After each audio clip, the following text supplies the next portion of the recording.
해외에서 한국 방산업체들이 또 한 번 큰 성과를 이룰 것으로 보입니다. 최근 폴란드군이 K9 자주포와 155mm 정밀 유도 포탄 구매 사업을 확정할 가능성이 높아지면서 또다시 한국의 방산업체들이 전 세계의 주목을 받고 있습니다. 폴란드군은 우크라이나 전쟁의 장기화와 벨라루스 국경의 불안정성으로 인해 고성능 포탄 도입을 추진하고 있으며 수조원 규모의 정밀 탄약 사업을 본격화하려는 모습을 보이고 있는데요. 다들 잘 아시겠지만 세계에서 신뢰할 수 있는 포탄을 생산하는 나라는 몇 안 됩니다. 그리고 그 몇 안 되는 나라 중 대량의 생산량을 충족시키는 나라는 오직 대한민국밖에 없는데요. 이런 이유들 때문에 폴란드 포탄 구매 사업에 한국이 가장 유력한 것으로 해외 외신들은 전하고 있습니다. 그리고 이번 사업을 통해 한국의 한화와 풍산이 주요 공급업체로 떠오를 전망입니다. 폴란드군은 다양한 한국의 포탄 외에도 후보군 중에서도 위성 유도와 관성 항법 시스템을 갖춘 미국군의 엑스칼리버, 프랑스의 보너스 대전차, 자동 조준 탄약, 영국의 스마트 155mm 자동 포탄 등을 고려하고 있습니다. 하지만 미국과 프랑스 그리고 영국의 포탄은 비싼 가격과 생산량을 못 받쳐준다는 단점이 존재합니다. 반면 대한민국은 기술 이전과 현지 방산업체 협력을 통해 경쟁력을 확보하려는 전략 때문에 세계 여러 업체를 물리치고 폴란드 내에서는 한국이 가장 유력한 대상자로 떠오르고 있는데요. 그래서 준비했습니다. 오늘은 한국의 포탄이 전 세계로 뻗어나가는 이유에 대해 알아보겠습니다. 여러분, 광고 아닙니다. 꺼리튜브에서 구독자 이벤트를 진행합니다. 꺼리튜브의 구독자이면서 저의 영상 댓글창에 좋아요와 아무 댓글만 달아주시면 7월 한 달간 총 150분을 추첨해 인터넷 최저가 기준 약 7만원 상당의 홍삼정을 무료로 드리겠습니다. 구독자분들의 많은 참여 부탁드립니다. 당첨 결과는 8월 5일 커뮤니티를 통해 공지해드리겠습니다.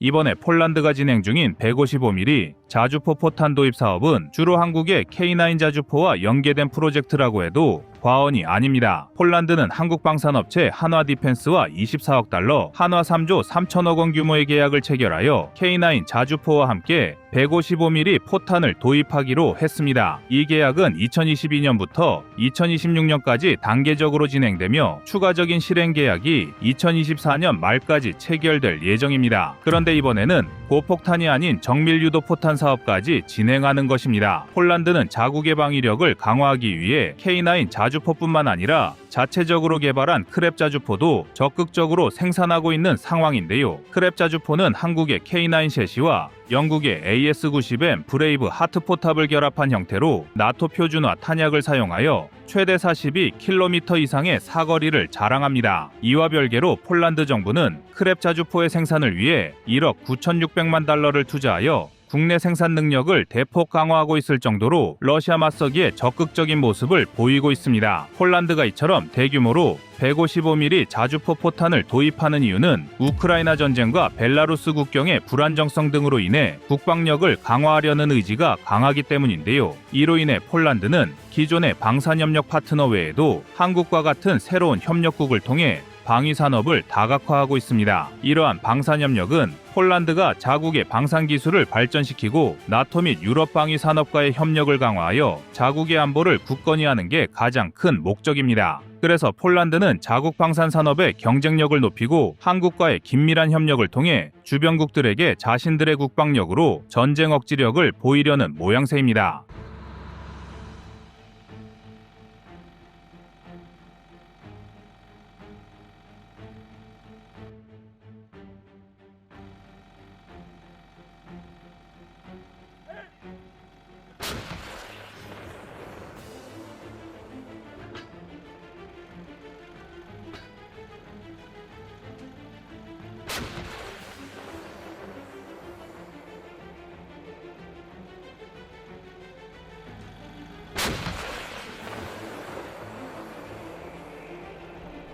사실 폴란드가 이번 친 이후 정권임에도 불구하고 한국산 K9 자주포와 155mm 정밀 유도 포탄을 선택하려는 이유는 다양한 요소들이 복합적으로 작용한 결과라 할 수 있습니다. 먼저 K9 자주포는 뛰어난 성능과 신뢰성을 바탕으로 이미 여러 나라에서 그 능력을 인정받아 수출되고 있습니다. 이는 자주포에 반드시 필요한 기동성, 발사 속도, 화력 등의 면에서 대한민국의 K9 자주포가 탁월한 성능을 자랑하기 때문인데요. 또한 최대 사거리 40km 이상의 발사 능력과 분당 최대 6발의 발사 속도로 다양한 전술 상황에서 높은 효율성을 실전에서 제공하는 자주포는 사실상 거의 없기 때문입니다. 사실 여러분이 알고 계신 것과 다르게 155mm 자주포가 실전에서 사용된 사례는 손에 꼽을 정도입니다. 걸프 전쟁, 이라크 전쟁, 아프가니스탄 전쟁, 우크라이나 분쟁, 예멘 내전 등 여러 주요 분쟁에서 실전 사용되었지만 그 우수성을 입증한 자주포는 극히 드물다 할 수 있습니다. 그런데 대한민국의 K9 자주포가 이런 몇 안 되는 자주포 중에도 가성비가 뛰어난 자주포로 알려져 있어 세계에서 빅히트를 치고 있는 것입니다.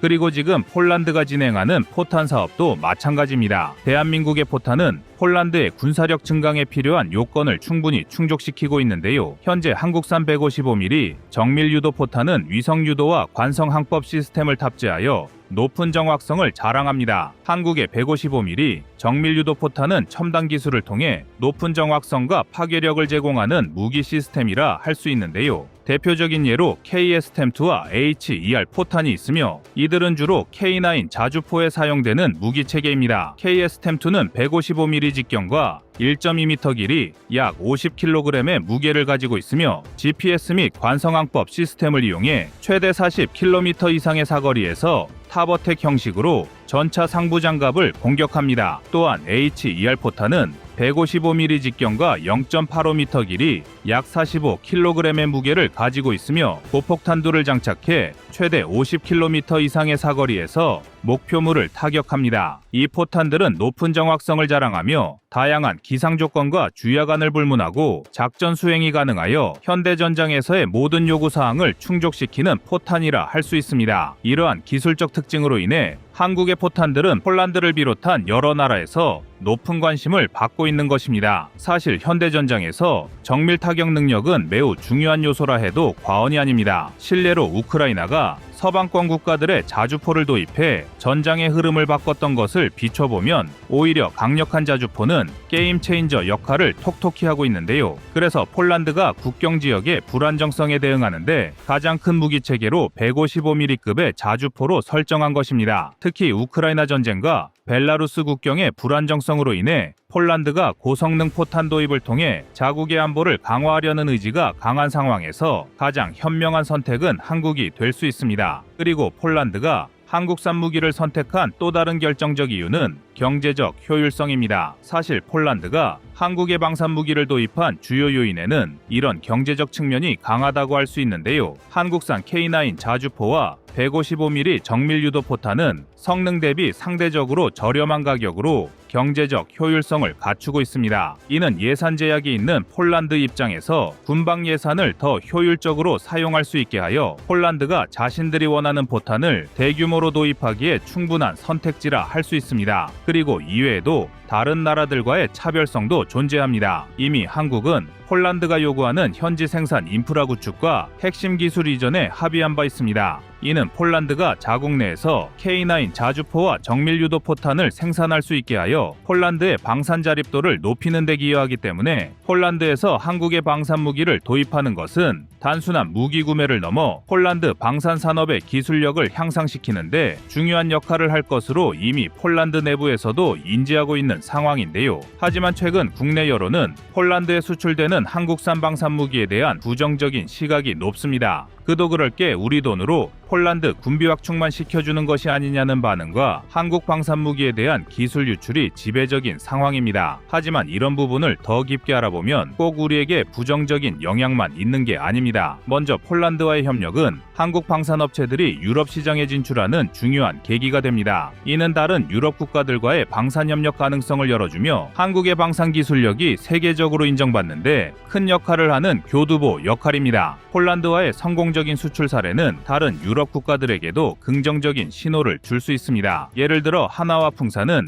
이미 K9 자주포와 호환성이 높은 정밀 유도 포탄을 개발하여 폴란드와의 협력에서 유리한 위치를 차지하고 있습니다. 이는 폴란드가 대규모 정밀 유도 탄약을 도입할 때 한국 방산업체들이 주도적인 역할을 할 수 있게 만드는 중요한 요소라 할 수 있습니다. 뿐만 아니라 하나와 풍사는 이번 폴란드 사업을 통해 정밀 유도 포탄의 대량 생산과 공급 능력을 입증할 수 있게 되는데 이는 향후 다른 나라와의 방산 협력에서도 큰 강점이 될 것입니다.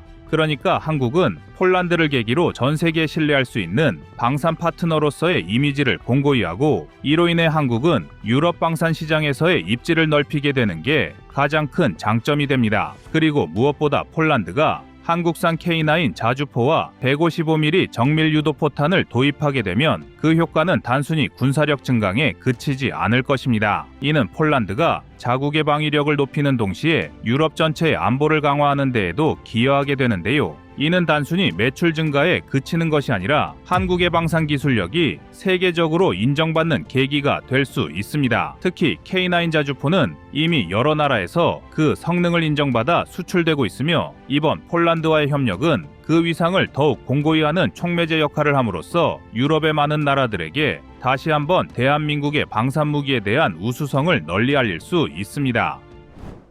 여러분의 구독과 좋아요가 꺼리튜브 운영에 많은 힘이 됩니다.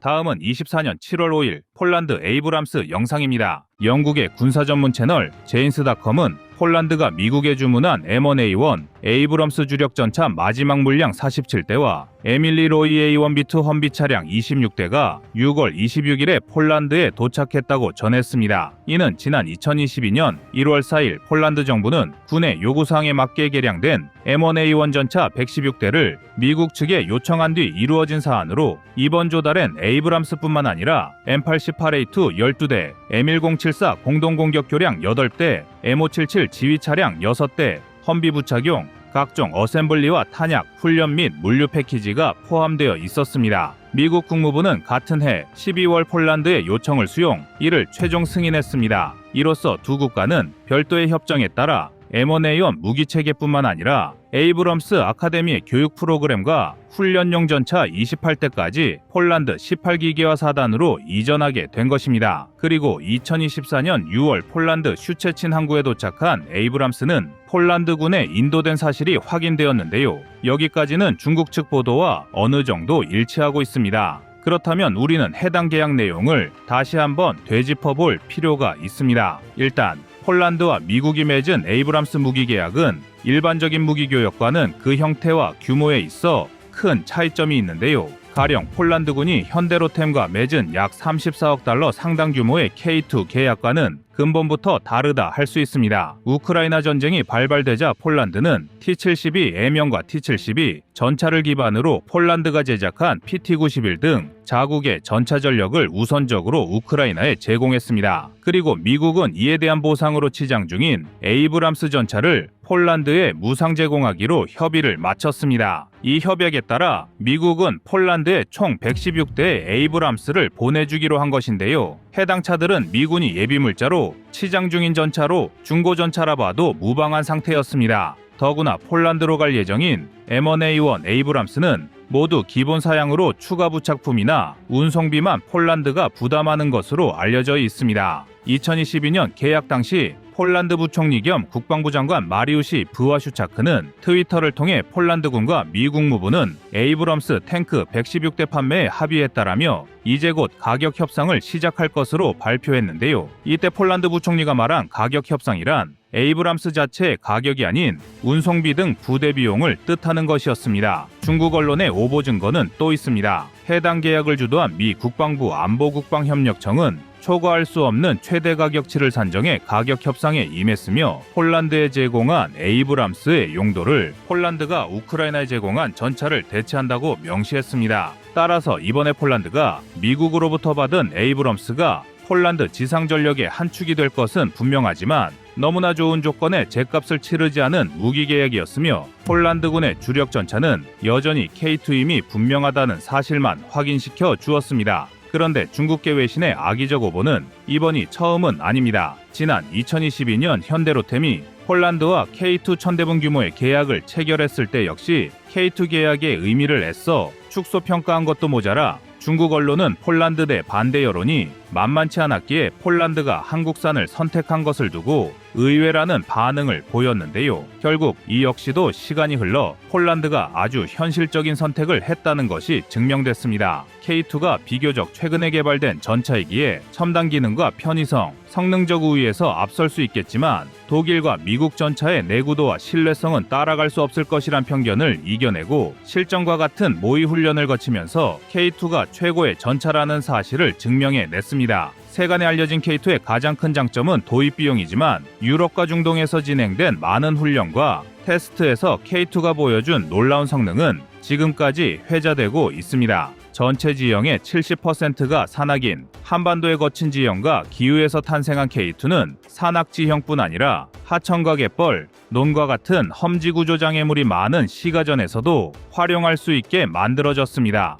특히 기동성에 초점을 두고 개발한 전차인데요. 미 해병대 사령관 로버트 넬러가 한국을 두고 세계 최고의 훈련지라 극찬한 이유도 같은 맥락입니다. 여기에 잔혹하기로 소문난 한반도의 사계절, 극심한 기후변화도 빼놓을 수 없습니다. 탄통과 탄이 얼어붙어 분리조차 되지 않는 혹한에서도 K2의 포탑은 불을 뿜어왔으며 영상 35도와 영하 32도의 환경 테스트에서도 작동하도록 제작되었습니다. 이런 K2의 장점은 레오파르트로 대표되는 독일 전차의 단점과 비교되곤 하는데요. 2023년 포브스 보도 내용에 따르면 전쟁 발발 2주 만에 우크라이나에 배치된 레오파르트의 25%가 파괴되었으며 고장과 내구성 문제로 전장에 나가보지도 못한 채 기동을 멈춘 전차가 27대 이상이라고 합니다. 전장에서 사용할 전차를 가전제품처럼 만든 레오파르트는 내구성뿐만 아니라 기본 설계에서도 문제점을 드러내고 있습니다. 무거운 중량 때문에 활용도가 평야에서만 한정된다는 것입니다. 이제 K2는 전차의 가격뿐 아니라 기본 성능과 납기, 사후, 유지보수 문제에서도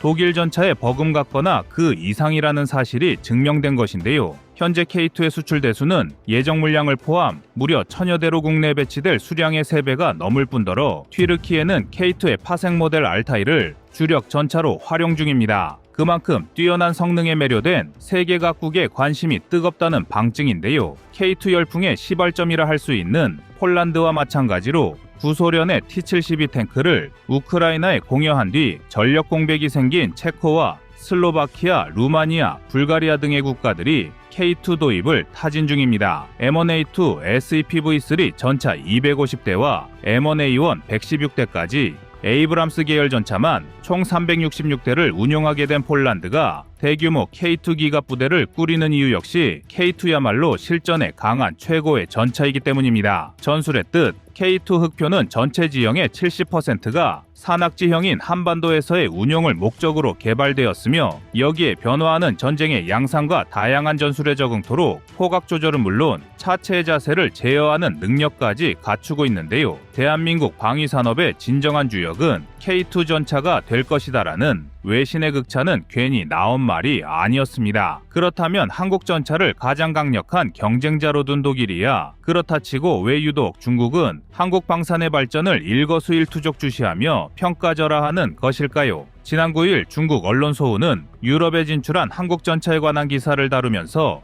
한국군이 보유한 지상 전력들은 대부분 북한에 초점이 맞춰진 듯 보이지만 결국 총구가 중국을 향하고 있다며 경계심을 드러냈습니다. 대한민국과 중국의 역사가 말해주고 있듯 북한이라는 완충지대가 있음에도 불구하고 한국의 지상 전력 강화, 특히 포병과 기갑부대는 중국의 큰 위협이라는 인식이 팽배해 있습니다. 더구나 자신들이 전차의 왕이라며 추앙하는 99A 전차의 기능적 열세가 대륙의 자존심을 건드린 측면이 강한데요. 강력한 방어력에 강력한 화력, 강력한 기동성 등 어떤 분야건 세계 최강이라는 중국 전차는 사실 실적 영험도 없는 망상 속의 존재임이 만천에 드러난 것입니다. 그러나 이러한 중국의 견제와 시기는 방산신흥국에서 절대 강국으로 부상하는 대한민국이 이겨내야 할 난관 중 하나에 불과합니다. 한국산 전차와 자주포 전력을 중심으로 세계 최고의 지상군을 꿈꾸는 폴란드와 동유럽 역사는 이들의 결정을 어떻게 평가할까요? 이상 꺼리튜브였습니다.